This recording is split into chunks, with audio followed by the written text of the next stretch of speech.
Hello everyone! In today's video, I'll show you how to check in online for Japan Airlines.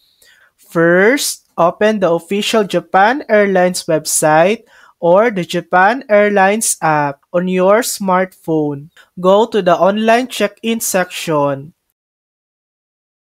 Enter your booking reference, that's the 6-character code or your 13 or 14-digit e-ticket number along with your last name and departure date. Review your reservation and if available, select your seats. For international flights, you'll also need to enter your passport details. Once everything is confirmed, click check-in.